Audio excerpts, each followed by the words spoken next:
അദ്ദേഹത്തിന് വിളിക്കാൻ മറന്നു. വിളിക്കാനായിട്ട് ബാക്ക് സ്റ്റേജിൽ നിന്ന് റിക്വസ്റ്റ് ചെയ്ത സമയത്ത് അദ്ദേഹത്തിന്റെ പേര് മാറ്റി വിളിക്കുന്ന ഒരു അവസരം ഉണ്ടായി.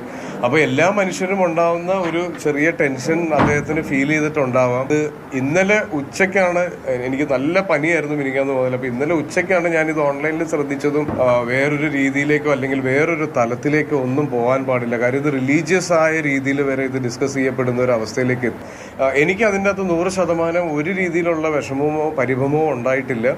ഞാൻ ഇന്ന് രാവിലെയാണ് അദ്ദേഹവുമായിട്ട് ഫോണിൽ സംസാരിച്ചത്. അദ്ദേഹം സംസാരിക്കുമ്പോൾ ശബ്ദം ഇടറുന്നുണ്ടായിരുന്നു. അതെനിക്ക് ഒരുപാട് വിഷമം ഉണ്ടായി. എന്നോട് ഒരിക്കലും അദ്ദേഹത്തിൻ്റെ ഒരു പ്രായം വെച്ചോ സീനിയോറിറ്റി വെച്ചോ അദ്ദേഹം എന്നോട് മാപ്പ് പറയുന്ന ഒരു അവസ്ഥ വരെ കൊണ്ട് എത്തിച്ചു. അത് എനിക്ക് മെന്റൊക്കെ നമ്മൾ ഒരാളെ കൊടുക്കുന്ന സമയത്ത് അറ്റ്ലീസ്റ്റ് മിനിമം അതിൻ്റെ ഒരു ഓർഗനൈസിങ് പരിപാടി തന്നെ എനിക്കൊരു പാളിച്ച തോന്നി. കാരണം എന്ന് വെച്ചാൽ അങ്ങനെ ഒരാളെ, പുള്ളി ഒരു സീനിയർ ആയിട്ടുള്ള മ്യൂസീഷ്യനെ നമ്മളൊരു വേദിയിലെങ്കിലും വിളിച്ചിട്ട് മൊമെന്റ് കൊടുക്കണം.